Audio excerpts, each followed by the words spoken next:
Did the Exodus happen? So I was recently watching a documentary on National Geographic about looking for evidence of the Exodus in Egypt. And as someone who was taking classes at a master's degree level on biblical archaeology in Jerusalem, I don't think we should be looking for evidence of the Exodus in Egypt. Now, I do think there is evidence of the Exodus as it is described in the Bible. I do think that there might be some evidence there, but that's not the main place where we should be looking. And I'm saying this as someone who believes in the biblical account, obviously as a Catholic faithful tradition, of the story of Moses and the Exodus. So where should we look? So let's talk about the problems of looking for the Exodus in Egypt. So for starters, here's what we know about what the Israelites would have looked for. How would we differentiate the Israelites from the rest of the Egyptian population? That would be the main problem. Now, the issue with that is that the Israelites came into the land of Egypt based on most chronologies at a period known as the Hyksos period. And that is a period when a large Levantine and Canaanite populations came into and even ruled Egypt. And they are concentrated notably in around the city of Avaris, which would have been in the land of Goshen, where the Israelites were supposed to dwell. The problem is they would have probably dressed, acted, and behaved almost exactly like the Israelites would have behaved exactly like the other Canaanites, almost certainly. Remember, they lived among the Canaanites. Look at the biblical text. They were originally of Amorite origin, that may have been the case of the Israelites, notably, like Abraham came at a time was from a land where the Amorites came from, and came at a time when a bunch of other people from that land was going to the land of Canaan and settled as nomads and settling there. Like, yeah, they were essentially Israelites were a form of Amorite. They were a clan of Amorites. They would have been very similar, almost certainly. It would have been culturally almost identical to the rest of the Canaanites in the area. They would have already assimilated probably into Canaanite culture while they were in the land of Canaan with Abraham, Isaac, and Jacob, and they would have further assimilated the other Levantine populations. Think about it like this. I'm a Canadian. If I went to visit the United States, you have to pay very close attention to see how a family of Canadian origin, even if they just intermarried among themselves, consider themselves Canadian, it'd be very difficult to tell them apart from the rest of the um, Canaanite rest of the American culture. It would have been the same situation with the Israelites in the land of Egypt and around Avaris, aka Goshen, at that time period. Now, so furthermore, um, we know that a few things about the Israelites from the time of from Jewish oral tradition. Notably, they would have kept distinctive pottery, culture, language, and clothing, etc. Which again, what does that mean? They dressed like other Canaanites, essentially, is what it could have possibly meant. Or were there certain tathits that they would have worn? How much freedom would they have had? We know they would have kept flocks and herds of their own in that land, and they would have been set to work making the temple, and not the temple. Pardon me for misspeaking. I mean the city of Pi Ramses. So how do you differentiate these people? Honestly, you can't. Even if you look at the pre-Israel cult of religion, we know that in the land of, as it would have existed in the land of Egypt, as described in the Bible, it would have had no defining factors. So we know for a fact that they may have adopted some Canaanite practices, even for the God of Israel. This would have been notably even have been done by Abraham himself, who set up a grove around Beersheba and built an altar there. But we also know that it essentially would have been a secret mystery religion almost. Similar, think about the Druze, and maybe existed a prayer because we know that the Israelites were not allowed to offer sacrifice in the land of Egypt, because that is literally what Moses is asking for Pharaoh for in the biblical text. Uh, so there's no sacrifice. Prayer would have been done by the Levites, which is confirmed in Jewish oral tradition and recognized in the Catholic tradition as a form of prayer, essentially. And they would have been like the guardians of wisdom, knowledge, etc. What archaeological evidence does that leave? Really nothing. And so that is a problem. So it may be it may be impossible to distinguish the Israelites as they were in the land of Egypt at that time, whether or not you accept they were there. It might be near well impossible.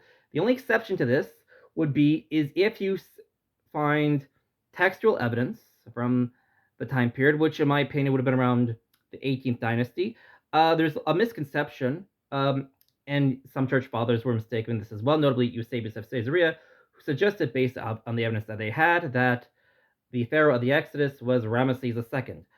We know this is too late. For example, we know that from the Mesha Stele, that which is by Ramesses II's son, he is bragging about laying waste the people of Israel and the land of Canaan.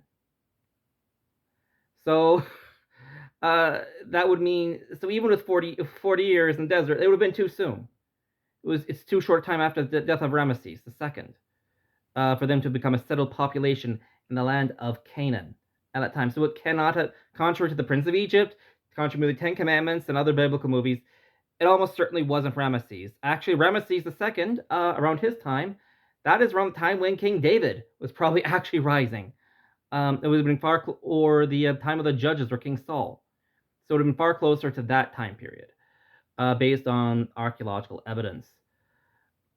Now, but the one evidence you could possibly look for the land of Egypt for evidence of Egyptian slavery is if you find slave records that mentions that these were a bunch of Israelite slaves, which have yet to be found. Which does not mean the evidence doesn't exist. Like the area around where the Israelites would have lived is marshy, and they apparently have a lot of problems excavating Ramesses because it's made of mud brick, and a lot of organic material gets destroyed. It's not like the deserts. So if there was evidence there, it may have been lost, may have been destroyed, or as minimalists might argue that maybe it was never there to begin with. But it's simply not a good place to look. That being said, even I want to point out that even the minimalist par excellence, i.e., the man who questions the biblical text par excellence, biblical archaeology, Israel Finkelstein has on podcasts publicly said that he thinks that the story of the Exodus and the Israelites come out of Egypt is based in some historical fact. Now, clearly, he, like me, does not believe, there was Moses figure did all these miracles, but he says, no, the Exodus being expelled from Egypt probably is connected with the Israelites in some way. And that which leads me to where I think we should be looking for evidence for the Exodus, where I think you might find some, would be in the land of Jordan, notably along the east bank of the River Jordan. And why is that? So for starters, that we've already have evidence of cultic activity commemorating Moses from the time of the northern kingdom of Israel on Mount Nebo. It's notably in the Mesha Stele, which is different from the Mesha Stele. The Mesha Stele is also by not an Egyptian king, but a Moabite king from around the time of the collapse of the dynasty of King Ahab, and he is bragging about how Chemosh has delivered the people of Moab from Israelite rule, and how he went to the temple of the God of Israel, Yahweh, on Mount Nebo, and sacked it and destroyed it. So I remember the commentary by Israel Finkelstein, again, a minimalist, who is famous for saying David didn't exist, or if he did exist, he was not that important, just a simple tribal chief, etc. That is a school. This is what he said in one of his podcasts, that the Israelites would only build, contrary to the biblical text, they did build temples, contrary to what God commanded. They would build temples to the God of Israel, other places other than Jerusalem. Notably, we have references of cultic activity both at Benuel, where Jacob wrestled God, and and at Timnah and at other border towns. So there was a pattern. They would engage in cultic activity at places outside Jerusalem. It was contrary to the Bible, but there is a rhyme and reason. It wasn't just everywhere. They would build temples. They would build them in places of historical significance to the Israelite people or along borders. So Mount Nebo is what is the significance of that? Phanuel in the north, that is where Jacob wrestled God in the text. So that is evidence of knowledge of that story in the Israelite tradition at that time period. That is the again, this is the interpretation of a minimalist, I want to point out. And what about Mount Nebo? In case you haven't read your Bible recently, please do so. Mount Nebo is where Moses died. So there is evidence of a Moses tradition in the land of Egypt. Furthermore, another site in Egypt. I now say you shouldn't look for evidence for this in Egypt, but there is something further south. Was a garrison of Jewish Judaite soldiers who followed a form of Judaism that we refer to today as Judaite Iron Age religion. And they had a temple to the God of Israel. Again, completely illicitly. These practices and these abuses were mentioned in the Bible themselves, but it mentions some of the festivals they celebrate. We have their community archives, and it mentions that they would celebrate feasts like the Passover, that it was known among their community. So even early on, the festivals of Passover were known among followers of Judaic Iron Age religion. We also have evidence of the story of Moses being potentially commemorated on Mount Nebo, which, based on the timelines of the Israelites leaving Egypt is very similar to the Hyksos leaving. Now, I personally am of the opinion that the Hyksos and the Israelites were not the same. That, again, does not make much sense as well. The Hyksos would have been driven out by the founders of the 18th dynasty, and eventually they would have been driven into Canaan and eventually conquered themselves by the Egyptian government ruling the south of the country. So I don't think all Hyksos were Israelites. I am, however, of the view that the Israelites may have been Hyksos, or a clan or subset of that population that was living, operating, some cases ruling Egypt at that time period. That is my personal opinion. Now, the evidence of the Israelites in the land of Egypt, is in Israel. Egypt is not just circumstantial. We do have actually found evidence of early Israelite sites from around the time of Merneptah. So around the time of the Mesha Stele and around the time of the late Bronze Age collapse of the Canaanite kingdoms, we suddenly had these small settlements. Let me see. I don't have a piece of paper on hand with me or a pen, but essentially, I'll try to drop them there. You have these very small communities. Think the size of like a big house today, like or a really nice big man. That one, the size of the building would have been the size of the entire community. It was very simple. It was built in a circle, unfortified. The walls of the community were not like fortifications; they were like house walls. And attached to the walls, there was these small forum houses all in a row, attached to the wall, centered on a common courtyard. Now that sounds like a very boring detail to describe. Thing is, that is what you expect from other sites, notably at Tel Arad, if I recall correctly, where I think we see similar patterns of what we'd expect for. It's what you expect of designs of it's what you expect for a nomadic community who has settled down. It's similar, like a tent culture. They're all facing a common courtyard. This is what you expect of a nomadic community, but instead of like wandering, they just settle down and put their communities in stone. So we found the Israelites, and it's probably them. This is when the Israelites appear, and while there's some debate, maybe is this really the Israelites? The Israelites, we know the Israelites existed, and there was an Israelite kingdom later. They had to come from somewhere, obviously, and it matches their origin stories. And it's around the same time of the late Bronze Age collapse that these people are appearing. So the question among the archaeological community now is, where did this Israel community come from? We know for a fact that they existed. We know for a fact that they were, prior to settling down in the land of Canaan, nomadic. Now the question is not so that is where things stand about the Israelites and their origins in the academic community as well. We know that they were nomads who settled in the land of Canaan as during late Bronze Age, as the Canaanite kingdoms and city-states were beginning to collapse. They existed. That is a fact.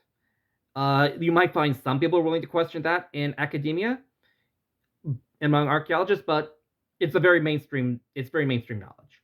No one would bat an eyelash. Even minimalists would largely agree. Most minimalists would probably agree with that statement of fact. Now the question is, however, where did they come from? Now, so the theories are, of course, essentially the question is in academia between minimalists and maximalists. So minimalists are those who question the Bible again. Maximalists are those who take the Bible seriously. The question is, are these people Canaanites who had just rebelled against the government and settled on the hills and overthrew their own governments? Are they were they pre-nomadic populations who just always lived there? Because nomads in Israel, unlike other locations, because of how much destruction there's on the ground, in other places nomads leave archaeological evidence. Nomads in Israel, the Holy Land, typically do not. Are they pre-existing nomads who just settled down? Or are these people who came from outside the land of Canaan into the land of Israel? And if so, where exactly did they come from?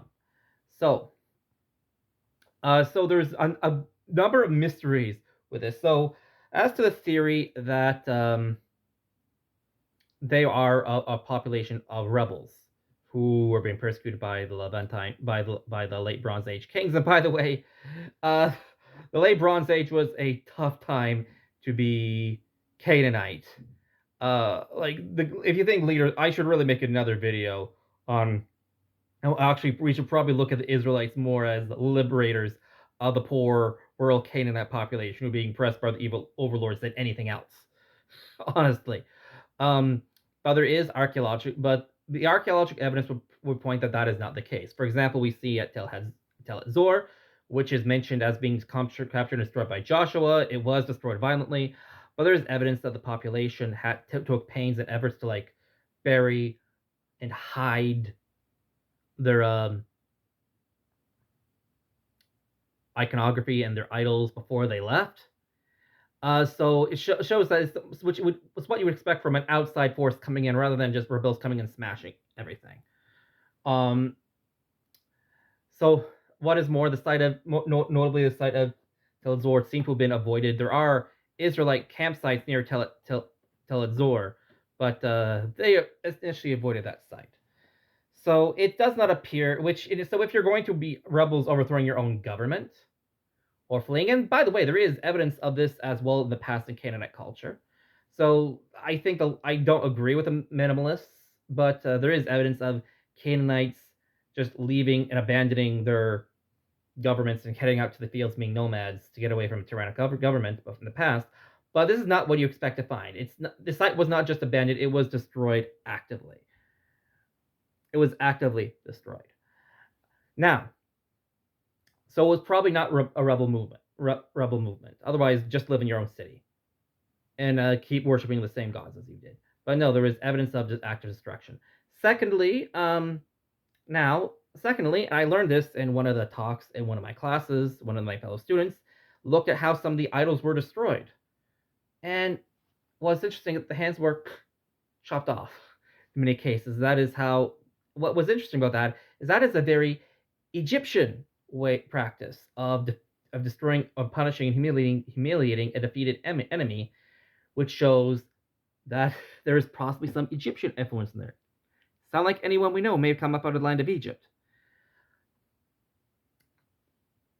So that is the main so we can pretty much rule that out.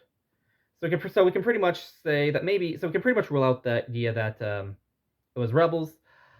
But the debate is, and this is where we need to look for more evidence, is were they a local nomadic population that settled down, or did they come from elsewhere? And this is made more difficult because the Israelites, I should say, were, as I've already mentioned, they were very Canaanite in their origin. The Israelites would have been very Canaanite. Even later prestige evidence of they have found palatial structures built by Israelites from the time of, say, King David. for example, and prestige palatial structures are built on a Canaanite design. Even later on, in fact, early Israelite pottery, um, there is there's this type of vase that there's a type of collared rim jars they're called, and they're very similar to what you expect Canaanites to make. I actually remember asking my professor what's the difference between the two. The professor basically said, yeah, there's basically no difference. Like the Israelites were culturally they were very Canaanite. They had some of their distinct pottery, but it's very similar. There's definitely influence going back and forth. So the question is, where did these people come from? And here's what we don't have now. Anyone who's if you're a Max though, if you're an atheist or try to say, oh, the Bible is disproved, no, that is not how it's approached. We don't know for sure yet, from a purely archaeological standpoint. There is, however, evidence, but I would say where we should look for evidence, and I would point out to why I think that it is sensible to think that they probably were from the land of Egypt. So, notably, the evidence of the people who destroyed Hadzor chopping off hands of the idols, for example, was something very unique.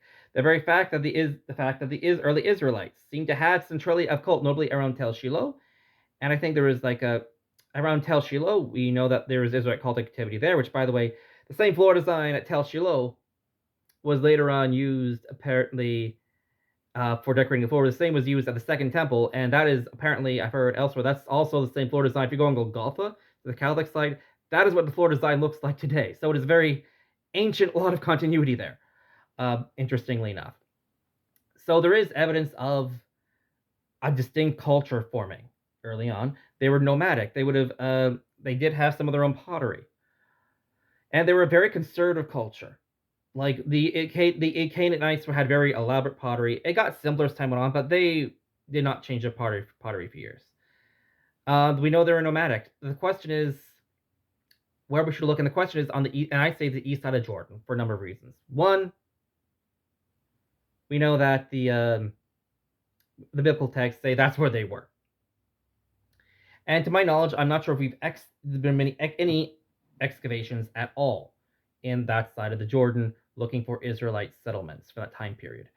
I would also be interested if you could find an Israelite grave, which to this day has never been found. We have literally found zero burials, zero, from the time of the book of Moses through the Judges. None. We have no idea how or where the early Israelites buried their dead. It is a huge mystery. It's the exact opposite with Egypt. So, which leads to another question: if you could find an early Israelite grave, hypothetically, or a number of them, in the land of on the east side of Jordan, and further, we know that the Israelite kingdoms controlled the east side of Jordan, both from the Mesha Stele, the biblical text that talks about the Israelites ruling Gilead. So they were over there. The question is, when did they settle down? Were they that settled first? Was it contemporaneous? Where do they? So if you ever did find a grave or a number of graves, discoveries are not settled by one thing that showed almost all the elders from the previous earliest generations were born either in the Sinai or in Egypt and drank from the river Nile. That's where they grew up on, which would match biblical count. That would be strong evidence for the Exodus. That would be extremely strong evidence for the Exodus story. You could find a number of cemeteries. The problem is we have never found a single burial grave. And the question is, how would we identify that burial with these settlements? You have to find these settlements first. But it is a legitimate question that even atheists and minimalists do need to consider. Look, the fact of the matter is, in the land of Israel, there's a lot more evidence, there's a lot more mysteries in biblical archaeology than there are answers. That's just a fact. Like what happened to Canaanite Jerusalem, for example, is another one.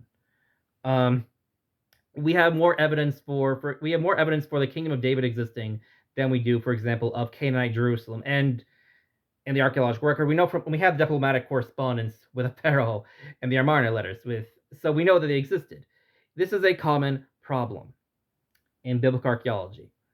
So But that being said, there is a lot of circumstantial evidence that points that, yeah, it probably was. Aside from the stories of the Israelites themselves, there is evidence of early commemoration of Moses' story of the land of Gilead.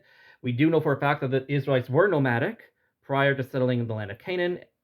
And there is evidence of statues at Tel Zor having their hands broken off in the Egyptian style.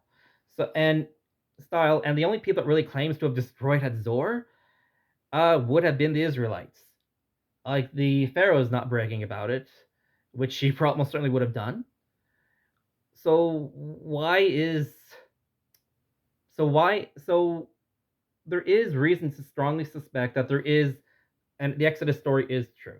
That being said, if you want to do more proof, get into biblical archaeology, try to dig on the east side of the Jordan, try to find some of these sites, and if you could find these graves, especially on the east side of the Jordan, you would not expect to find Egyptian DNA, or people who've lived in the land of Egypt on the west side of the Jordan, because for the obvious reason that even the biblical tech account says that they all had died prior to, and the minimalist accounts themselves would say like, but have actually a far longer period of wandering than 40 years in the desert.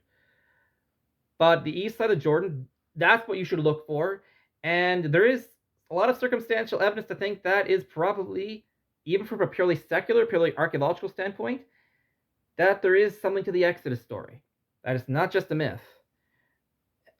And that's even coming from top minimalists. Anyway, God bless. Have a great day. Check out SSPX Church near. Comment down below your thoughts, theories, whether you're atheist, Christian, what you think and why. You know what I think, and I'll happily answer any challenges you have to my theories. God bless. And check out an SSPX Church.